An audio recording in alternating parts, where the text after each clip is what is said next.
সবাইকে আমন্ত্রণ জানাচ্ছি আমাদের বিশেষ আলোচনায়।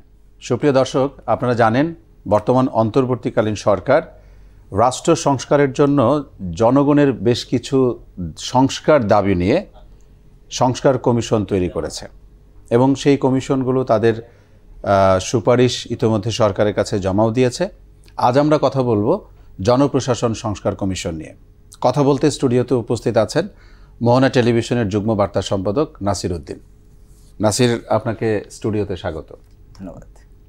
জি, আমাদের বিশেষ আলোচনায় আমরা নাসিরের সাথে কথা বলবো। নাসির, আপনি জানেন যে কমিশন গত 5 ফেব্রুয়ারি বুধবার কমিশন তাদের সুপারিশ জমা দিয়েছে। আমরা আজকে যে বিষয়ে কথা বলতে যাচ্ছি যে জনপ্রশাসন সংস্কার কমিশন নিয়ে, সেটার যে প্রধান আব্দুল মুঈদ চৌধুরী তিনি সেই কমিশন জমা দিয়েছেন। এখানে আপনার কাছে আমার কিছু প্রশ্নের আগে একটি বিষয়ে প্রথমেই যেতে চাই প্রশ্নগুলো নিয়ে, যেটি অনেকগুলো সুপারিশ তো এখানে আছে, তো তার মধ্যে বেশ কিছু গুরুত্বপূর্ণ সুপারিশ আছে যে সুপারিশগুলো আমাদের দেশের জনগণ সেই বিষয়গুলো নিয়ে সবসময় জানতে চায় এবং সেই বিষয়গুলোর উপরে রাষ্ট্র কাঠামোর ভালো মন্দও নির্ভর করে থাকে। সেরকম একটি সুপারিশ আমি প্রথমেই বলতে চাই যে মন্ত্রিসভার মানে যে কলেরব সেটি কমিয়ে আনার বিষয়ে সুপারিশ করা হয়েছে। এই বিষয়ে আপনার মতামত জানতে চাচ্ছি। হ্যাঁ, ধন্যবাদ আপনাকে। দেখুন, আপনি প্রথমে বলছিলেন যে জনগণের দাবির প্রেক্ষিতে এক ধরনের সংস্কারের চিন্তা সরকার করেছে। সরকার বলতে অন্তর্বর্তী সরকার সেটা করেছে। সেই সংস্কারের যে আকাঙ্ক্ষা সেটা কত আগে থেকে, মানে কখন থেকে শুরু হয়েছে সেটা যদি একটু চিন্তা করে দেখি। ধরুন, স্বাধীনতার পর থেকে আমাদের বাংলাদেশের যে সরকার কিংবা রাষ্ট্র কাঠামো পরিচালিত হওয়ার যে ধারা, সেই ধারা এক ধরনের ছিল। তখন আসলে উত্থান পতন ছিল অনেক ধরনের। সেই উত্থান পতন পার করে বাংলাদেশ যখন 91 পরবর্তী সময়ে এক ধরনের গণতান্ত্রিক পরিবেশ কিছুটা হলেও স্থায়ী কাঠামো পেয়েছে, অর্থাৎ আমরা তো বলতে পারি যে 91 থেকে সেই 2000 এরপর থেকে বেশ একটা বড় সময় আমরা গণতান্ত্রিক কাঠামোতেই চলেছি। সেই কাঠামোতে চললেও আমরা তখনও দেখেছি আসলে এক ধরনের ব্যবস্থাপনা বাংলাদেশে। ধরুন, একজন প্রধানমন্ত্রী যিনি হবেন তিনি দীর্ঘদিন, তার কোনো মেয়াদ নেই, তিনি যে এই 2বার নির্বাচিত হওয়ার পরে তিনি আর করতে পারবেন না, এই ধরনের কোনো কাঠামো আমরা দীর্ঘদিনেও দেখিনি। যে কারণে ওই যে একনায়কতন্ত্রের কথাগুলো আমরা শুনছি, বিশেষ করে 5 আগস্ট পরবর্তী সময়ে যে একনায়কতন্ত্র, তার আগে থেকেও আলোচনায় যেটা ছিল একনায়কতন্ত্র, সেই একনায়কতন্ত্র তৈরি হয়ে যাওয়ার পিছনের যে গল্প বা কাঠামো, সেটি কিন্তু এই ধরনের, সেখান থেকে কিন্তু সংস্কারের ভাবনা, সংস্কারের আকাঙ্ক্ষা মানুষের ভিতরে তৈরি হয়েছে। যদি এমন হতো যে কোনো একটা সরকার তার 1 মেয়াদ বা 2 মেয়াদের পরে সেই নির্দিষ্ট প্রধানমন্ত্রী যিনি হবেন তিনি 2বার নির্বাচন করতে পারবেন বা 2বারের পরে তিনি আর প্রধানমন্ত্রী থাকতে পারবেন না, এটি তো আমাদের সংবিধানে এরকম ভাবে ছিল। হ্যাঁ, সেইটা যখন হয়ে আসছে তখন এক ধরনের সংস্কারের আকাঙ্ক্ষা তৈরি হয়েছে। আপনি বলছেন যে জনপ্রশাসন সংস্কারের কথা যেটা আসছে, সেই সংস্কার কমিশনের যে প্রস্তাবনা আসছে যে মন্ত্রিসভার কলেবর কমানোর ক্ষেত্রে, আমরা মন্ত্রিসভার ক্ষেত্রে যেটা দেখছি যে আওয়ামী লীগ সরকারের কথাই যদি লাস্ট কথা, মানে বিগত সরকারের কথা যদি আমরা চিন্তা করে দেখি, সেখানে বিভিন্ন সময়ে বেশ অনেকগুলো মন্ত্রণালয় হয়েছে, 43টি পর্যন্ত মন্ত্রণালয়ও সেখানে ছিল এবং সেখানে মন্ত্রিসভার আকার কখনো 50 ছাড়িয়ে গিয়েছে। কিন্তু এখন বলা হয়েছে 35-এর কথা। এখন বলা হচ্ছে মন্ত্রী, প্রতিমন্ত্রী এবং উপমন্ত্রী মিলে 35। মন্ত্রী 23 জন এবং 12 জন বলা হচ্ছে উপমন্ত্রী বা প্রতিমন্ত্রী থাকতে পারবে। এবং সেসব ক্ষেত্রে আবার প্রধানমন্ত্রীর জন্য এক ধরনের ভিন্ন কথা বলা আছে, নির্দিষ্ট করে দেওয়া আছে যে প্রধানমন্ত্রী কার্যালয়, মন্ত্রিপরিষদ বিভাগ, সশস্ত্র বাহিনী বিভাগ, প্রতিরক্ষা মন্ত্রণালয়, এই বেশ কয়েকটা মন্ত্রণালয়, অর্থাৎ প্রধানমন্ত্রীর কাছে যে মন্ত্রণালয়গুলো মেনশন করা হয়েছে যে এই মন্ত্রণালয়গুলো তার কাছে থাকবে। আপনি বলছেন যে কলেবর কমানোর বিষয়টা কেন করতে হলো, বিষয়টা তেমনই যে সেই প্রশ্নটা আমি আপনার কাছে করতে চাই যে কেন এই ধরনের বিষয়গুলো সিদ্ধান্ত আসলো, যে সিদ্ধান্ত না মানে প্রস্তাবনাটা কি চিন্তা করেছে। দেখুন, প্রস্তাবনা চিন্তা করার ক্ষেত্রে যেটা মনে হয়, আসলে অনেক বেশি মন্ত্রণালয় থাকলেও যদি সেই মন্ত্রণালয়ের গতি আনার ক্ষেত্রে ভিন্ন কোনো পথ যাওয়া যায়, ধরেন আমরা মন্ত্রণালয় অনেকগুলো আছে কিন্তু সেই মন্ত্রণালয়গুলোতে গতি নেই। আপনি মনে করুন যে একটি মন্ত্রণালয় আমরা এমনও দেখেছি আওয়ামী লীগ সরকার আমলে একটি মন্ত্রণালয়ে 3 জন মন্ত্রী, অর্থাৎ মন্ত্রী, প্রতিমন্ত্রী, উপমন্ত্রী, এরকমও ঘটেছে পানি সম্পদ মন্ত্রণালয়ের ক্ষেত্রে যেটা হয়েছিল। এরকম অনেকগুলো ঘটনাই ঘটছে। এই জনপ্রশাসন কমিশন যে প্রস্তাবনাগুলো করেছে তাতে করে তারা একটা গুচ্ছ আকারে 5টি গুচ্ছে ভাগ করতে তারা চেয়েছে। 5টি গুচ্ছ বলা হচ্ছে, ধরুন সমগোত্রীয় মন্ত্রণালয়গুলোকে আমি যদি একটা উদাহরণ দেই সেখানে আপনাকে, সমগোত্রীয় বলতে আমি যদি যোগাযোগ মন্ত্রণালয়কে বলি, তারা ভৌত অবকাঠামো এবং যোগাযোগ, সেক্ষেত্রে যোগাযোগ, নৌ, বেসামরিক বিমান চলাচল, সড়ক, সড়ক, এইরকম এক গোত্রীয় যে মন্ত্রণালয়গুলো এখন ভিন্ন ভিন্নভাবে আছে সেগুলোকে একটি গুচ্ছে আনার তারা প্রস্তাব করেছে। এবং একটু সব মিলে বোধহয় 5টি গুচ্ছ, 5টি গুচ্ছে করা বলা হচ্ছে। এই গুচ্ছগুলো আনলে যেটা হয়, যেমন দেখুন সমগোত্রীয় মন্ত্রণালয়গুলো যদি একটা গুচ্ছে থাকে তাহলে প্রত্যেকটা মন্ত্রণালয়ের সঙ্গে, যেহেতু একটা গুচ্ছ আকারে হয়ে যাচ্ছে, প্রত্যেকটা মন্ত্রণালয়ের সঙ্গে অন্য মন্ত্রণালয়ের যোগসূত্রটা সহজে তৈরি করা সম্ভব হয়। খুব সম্ভবত সেই ধরনের চিন্তা থেকেই তারা এই ধরনের প্রস্তাবটা করেছে, যাতে করে মন্ত্রণালয় যেগুলো একই গোত্রীয় মন্ত্রণালয় তারা যদি এক গুচ্ছের আন্ডারে থাকে তাহলে যোগাযোগের ক্ষেত্রে, ইন্টারকমিউনিকেশনের ক্ষেত্রে সহজ হবে। আমরা অনেক সময় দেখে থাকি যে কোন একটি কারণে বলা হয় যে এটি তো আমার মন্ত্রণালয়ে না, বা আমার মন্ত্রণালয় হলেও আমার এই মন্ত্রণালয়ের সাথে আলোচনা করে নিতে হবে, দেন আমরা এটিকে বাস্তবায়নের দিকে যেতে পারবো। সেই দিক থেকে ওইভাবে মিলেই করা হবে, আপনি সেটাই বলছেন। যেমন আমি আপনাকে একটা দেখাতে পারি এখানে, যেমন আপনি যদি ধরেন চালের ক্ষেত্রে, কোন একটা জিনিস আমদানির জন্য সেটা বাণিজ্য মন্ত্রণালয়ের নির্দেশনা লাগে, কিন্তু দাম নির্ধারণের ক্ষেত্রে আবার অর্থ মন্ত্রণালয়ের নির্দেশনা দরকার হয়, কিংবা আরো কিছু অবজারভেশনের জন্য হয়তো সেটাকে যদি কোনো যে পথে নিয়ে আসবে সেই পথে যদি যোগাযোগের তখন মন্ত্রণালয়ের প্রয়োজন হয়, তখন আরেকটা মন্ত্রণালয়ের কনসার্ন লাগে, স্বরাষ্ট্র সেখানে যুক্ত হয়ে যায়। যদি স্বরাষ্ট্র আসলে সব ক্ষেত্রের সঙ্গে হয়তো সম্পৃক্ত হয়ে যাবে কোনো না কোনোভাবে, তবে এই ক্ষেত্রে এই যেটা সমস্যার কথা বললাম, এই সমগোত্রীয় মন্ত্রণালয়ের ক্ষেত্রে যদি আপনি গুচ্ছ আকারে করে ফেলেন, তখন এই মন্ত্রণালয়গুলোর সঙ্গে ইন্টারকমিউনিকেশন, যেটা আপনি বলছিলেন, সেই ইন্টারকমিউনিকেশনটা সহজ হবে। যে কারণেই এই মন্ত্রণালয়গুলোকে কমিয়ে আনা এবং গুচ্ছ করে দেওয়ার ক্ষেত্রে যে প্রস্তাবনা করা হয়েছে, এখানে এটি ভালো হয়। এ ধরনের কমিয়ে এনে যদি প্রশাসনিক কাঠামো, যদি সেটার দেখভাল, নজরদারি যদি স্ট্রং করা যায়, সেই ধরনের প্রস্তাবনাও যদি করা যায়, না মন্ত্রণালয়গুলোকে ইন্টারকমিউনিকেশন যদি বাড়ানো যায়, কমিয়ে এনে যদি বাস্তবায়ন করা যায়, কিন্তু বাদ দিয়ে দেওয়া হয়নি। কোনো মন্ত্রণালয়কে বলেনি যে মন্ত্রণালয়কে বিলুপ্ত করে দেওয়া হোক, মন্ত্রণালয়গুলোকে কলেবর কমিয়ে আনা হয়েছে। সেই কাজগুলোকে, যে কাজগুলো ধরেন একটা মন্ত্রণালয়ের পক্ষেই নিয়ে আসা সম্ভব, সেই ধরনের কিছু মন্ত্রণালয়কে কমিয়ে এনে একটি মন্ত্রণালয় ভাগ করা হয়েছে। তখন সুবিধা হবে যে তাদের কমিউনিকেশনের সুবিধাটা তারা। এবং আমি মনে করি, ব্যক্তিগত মতামত আমার, যে আমার ধারণা যে এই ক্ষেত্রে কাজের গতি আরো বাড়বে, কারণ বেশ কিছু টেবিলে যদি ফাইলটা যায়, আরেকটি মিনিস্ট্রিতে যাওয়ার জন্য যদি সেটা ওয়েট করতে হয়, আরেকটা মন্ত্রণালয়ের সচিব পর্যায়ের বা অধিদপ্তরের চেয়ারম্যান যিনি আছেন তার কনসার্ন দরকার হয়, সেটা কিন্তু অপেক্ষার দিকে চলে যাচ্ছে। সেক্ষেত্রে যদি অল্প পরিসরে এনে স্ট্রংলি আপনি যেটি বলছেন সেটি আরো ভালো হয়। সচিবদের সদস্য সংখ্যা কমানোর কথা বলা হয়েছে, মুখ্য সচিব, মন্ত্রিপরিষদ সচিব মিলে বোধহয় একটা বলা হয়েছে যে 60 জন সচিব। মন্ত্রণালয় কমলে সচিবদের সংখ্যা কমছে। এক্ষেত্রে কি এরকম যে খরচের, এটি আমি আমার জায়গা থেকে বলছি, যে খরচ কমানোর জায়গাটাও তো একটি এখানে আসে কিনা? খরচ কমে গেল। আপনি একটা মন্ত্রণালয়ের জন্য আপনার অবকাঠামো তো লাগবে। একটি মন্ত্রণালয় করতে গেলে সেখানে জনবল প্রথম, সেটার জন্য অবকাঠামো, আমি বলছিলাম বিল্ডিং, অনেক কিছুই লাগবে। ব্যক্তি জনবল, ব্যক্তি, অবকাঠামো, তারপরে আনুষঙ্গিক অনেক কিছুই খরচ সেখানে থাকে, গাড়ি আছে, অনেক কিছু খরচ থাকে, সেই খরচগুলো কমবে।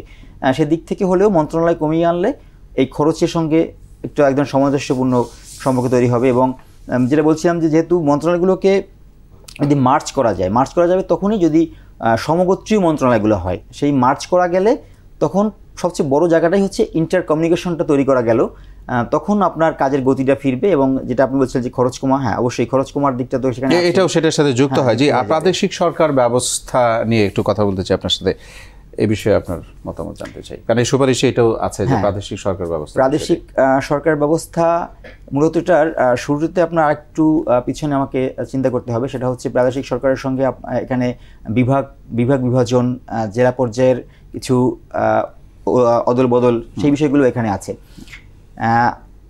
এখানে শুরু করতে পারি, যেমন ধরুন বলা হচ্ছে আওয়ামী লীগ সরকারের আমলে একটা খুব আলোচনা শুরু হয়েছিল, সেটা হচ্ছে কুমিল্লা এবং ফরিদপুরকে বিভাগ করার বিষয় নিয়ে। সেই আলোচনাটা থেমে যায় একটা কারণে, নামের যে প্রস্তাবনা আসছিল সেই তারা নামের কারণে আওয়ামী লীগ সরকার ওই সময় এই ফরিদপুর এবং কুমিল্লার সঙ্গে কুযুক্ত আছে বলে সেই নামটা তখন বাদ হয়ে যায়। যদিও ফরিদপুরকে পদ্মা নামে করার প্রস্তাবনা শুরু হয়েছিল, যাই হোক সেটা পুরনো কথা। আমরা যেটা বলতে চাই যে ফরিদপুর এবং কুমিল্লাকে বিভাগ করার কথা চিন্তা করা হচ্ছে। কেন চিন্তা করা হচ্ছে? আপনি দেখুন, পদ্মার এপারে এবং পদ্মার ওপারে এই দুইটা পার যদি আমরা চিন্তা করি, ঢাকার বিভাগ কিন্তু পদ্মার এপারে একটা বড় অংশ, পদ্মার ওপারে আপনার শরীয়তপুর, মাদারীপুর, ফরিদপুর, বেশ বড় একটা অংশ পদ্মার ওপারে চলে গেছে। এখন সেটাতে কেন কি হচ্ছে দেখুন, ধরুন যখন একটা বড় একটা অংশ একটা বড় একটা নদীর এপারে ওপারে হয়ে যাচ্ছে, তখন যেটা মনে হয় যে সেখানে কাগজপত্র চালাচালি কিংবা একই কথা যে ইন্টার কমিউনিকেশন যেটা সেক্ষেত্রে কিছু হ্যাম্পারিং থেকেই যাচ্ছে। বড় একটা অংশ যেটা ঢাকাকে যদি পদ্মার এপারটাকে যদি আমরা ঢাকা হিসেবে দেখতে স্বাচ্ছন্দ্য বোধ করি, তাহলে ওপারটাতে গিয়ে আমরা মনে করুন যে ওপারে যাওয়ার পরে সেটা বরিশালের আশপাশে কিংবা একটা বড় একটা জায়গা আছে, যে জায়গাটা যদি আলাদা একটা কাঠামো থাকে, সেই কাঠামোতে তারা কাজ করতে, তাদের যোগাযোগের ক্ষেত্রে এক ধরনের সুবিধা পাওয়া যাবে। সেই চিন্তা করলে ফরিদপুরকে বিভাগ করার চিন্তা ঠিকই আছে। সেখানে ঢাকা বিভাগ থেকে বেশ কিছু জেলাকে ভাগ করে দিয়ে এটা করার চিন্তা করছে, প্রস্তাবনাতে এসেছে। একই রকমভাবে আপনি চট্টগ্রামের বেশ বড় একটা বিভাগ চট্টগ্রাম, সেই বিভাগের জন্য কুমিল্লাকেও আবার ওইভাবে আলাদা করে চিন্তা করা হচ্ছে, সেখানে কুমিল্লা নামেই থাকবে। এই প্রস্তাব খুবই ভালো প্রস্তাব, কারণ এতে করে ধরুন প্রশাসনিক ব্যবস্থাপনায় যে ধরনের দীর্ঘসূত্রিতা, ধরুন চট্টগ্রামের এক প্রান্ত ওই পাশে আপনি যদি টেকনাফ চিন্তা করেন আর এই প্রান্তে এসে যদি কুমিল্লা চিন্তা করেন, বেশ বড় একটি জায়গার ফারাক।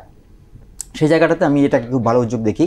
আপনি বলছেন প্রাদেশিক সরকারের কথা, দেখুন প্রাদেশিক সরকার কোথায় আছে? ভারত, পাকিস্তান, এসব জায়গাতে প্রাদেশিক সরকার আছে। কেন এটা করা হয়? কেন এটা করলে সুবিধা কোথায়? সেন্ট্রাল গভর্নমেন্ট, সেটা কি অনেক বড় রাষ্ট্রের কারণে এরকম করা হয়? বড় রাষ্ট্রগুলো সেটা করতে চায়, সেই হিসাবে কি আমরা একটু আমি আসতে চাচ্ছি। দেখুন, সেন্ট্রাল গভর্নমেন্ট এক ধরনের, আমাদের এখানে সেন্ট্রাল গভর্নমেন্ট, তাকে এই সেন্ট্রাল থেকেই পুরো বাংলাদেশকে নিয়ন্ত্রণ করতে হচ্ছে এক ধরনের। যদিও আমাদের লোকাল গভর্নমেন্টও কিছু আছে, কিন্তু সেটা আসলে স্থানীয় সরকার কাঠামোতেই পড়ে। সেন্ট্রাল গভর্নমেন্ট এখান থেকেই সব নির্দেশনাগুলো এখান থেকেই আসে, তারা হয়তো বাস্তবায়ন করে, কিন্তু তদারকিটা এক ধরনের সেন্ট্রাল থেকে এখনো পর্যন্ত হচ্ছে। প্রাদেশিক সরকার হলে যেটা হয়, চারটি ভাগ বিভাজন হয়ে যাচ্ছে, ঢাকা, চট্টগ্রাম, খুলনা, রাজশাহী, হোপফুলি, এই চারটাকে প্রাদেশিক সরকার করা হচ্ছে, প্রস্তাবনা দেওয়া হচ্ছে। আমি জানি না সেটা বাস্তবায়নে রাজনৈতিক অনেক ধরনের জটিলতা বা চাওয়া পাওয়া থাকতে পারে বা থাকবে। বলতে চাই, সেন্ট্রাল গভর্নমেন্ট ওইসব দেশ কেন করে? ওইসব দেশ করে যেহেতু তারা বিশাল বড় একটি দেশ। ধরুন এমনও স্টেট আছে ভারতে, যে স্টেট বাংলাদেশের কাছাকাছি আয়তনের, একটা স্টেট বাংলাদেশের কাছাকাছি আয়তনের, তো তাদের নিয়ন্ত্রণের ক্ষেত্রে অবশ্যই একটা বিশাল সমস্যা, ওটা ফ্যাক্ট হয়ে দাঁড়ায়। হ্যাঁ, যে আমি ধরেন 15-20টা স্টেট, আমি সেন্ট্রাল থেকে এতগুলো স্টেট কি আসলে দেখতে পারি? আমার পক্ষে কি সেই নজরদারি করা সম্ভব? সেই ধরনের জটিলতা করার জন্য একটা প্রাদেশিক সরকার কিংবা একটা লোকাল গভর্নমেন্ট থাকলে তারা ওই স্টেটকে নিয়ন্ত্রণ করে। আমার বাংলাদেশে এখনই কি সেই প্রয়োজনীয়তাটা হচ্ছে কি না, সেইখানে আমার একটু কথা আছে। আমার বাংলাদেশে, যে বাংলাদেশ আসলে এত বড়, আপনি যেটা বলছিলেন যে খরচ, প্রাদেশিক সরকার করতে গেলে তো এক ধরনের খরচ হোক কিংবা অনেক ধরনের অবকাঠামো পরিবর্তন, নানান ধরনের জটিলতা, সেই জটিলতা আমরা যাব যদি সেটা প্রয়োজনের তাগাদা তৈরি হয় না। যদি এমন হয় প্রাদেশিক সরকার হলো এবং তাতে করে আইন শৃঙ্খলা পরিস্থিতি, মানুষের খুব কাছাকাছি থেকে কথা শোনা, জনগণের দাবিগুলো বুঝতে পারা, জনগণের সেন্টিমেন্ট বুঝতে পারা, সেক্ষেত্রে কি সুবিধা হবে না? অবশ্যই সুবিধা হবে, সেই দিকটা আছে।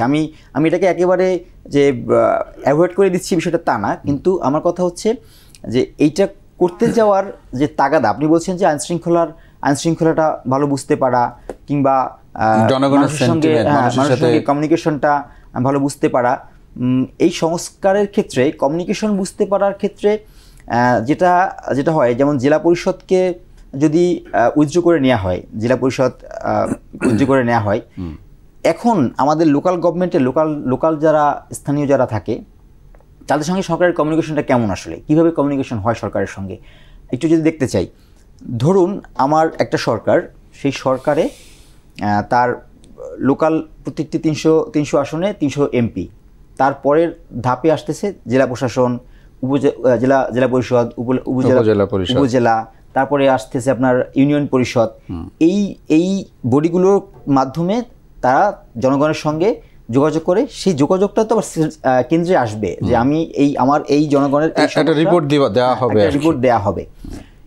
এখন সেইখানে যদি জটিলতা হয় তখনই আপনার চিন্তা করতে হবে যে তাহলে প্রাদেশিক সরকার দিয়ে আমরা সেটাকে দেখতে চাই। আপনি তো এই ধরনের একটা চিন্তাই করতে চান। জি, আমি বলতে চাচ্ছি যে আপনি যেটি বলছিলেন যে আমি আবার নিচে থেকে আসি পদসোপান অনুযায়ী, যে ইউনিয়ন পরিষদ, সেখানে মেম্বার আছে, চেয়ারম্যান আছেন, লোকাল গভর্নমেন্ট, তারপরে সেটি হচ্ছে পৌরসভা এবং উপজেলা পরিষদ, তারপর হচ্ছে জেলা, তারপরে সেটা বিভাগ।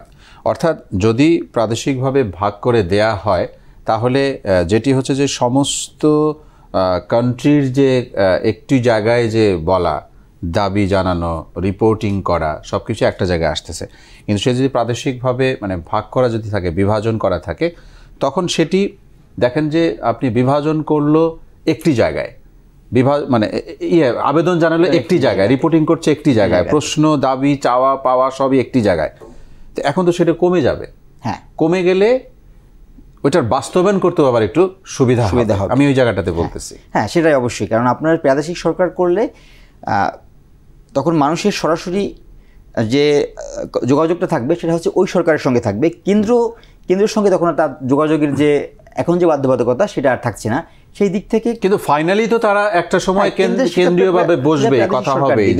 কিন্তু এই মুহূর্তে গতি আনতে গেলে প্রাদেশিক সরকারের সঙ্গে তাদের যোগাযোগটা অবশ্যই ভালো হবে, এবং সেক্ষেত্রে প্রাদেশিক সরকার যদি করে, যেটা প্রস্তাবনা আসছে সেটা যদি পুরোপুরি বাস্তবায়ন করা সম্ভব হয়, সেই সম্ভাবনার ক্ষেত্রে গতির বিষয়টাতে অবশ্যই মানে সুবিধা, আপনি একমত হচ্ছেন, মনে করছেন যেটি ভালো হয়, এবং এই ব্যাপারে সিদ্ধান্ত নেওয়ার মালিক হচ্ছে এদেশের জনগণ।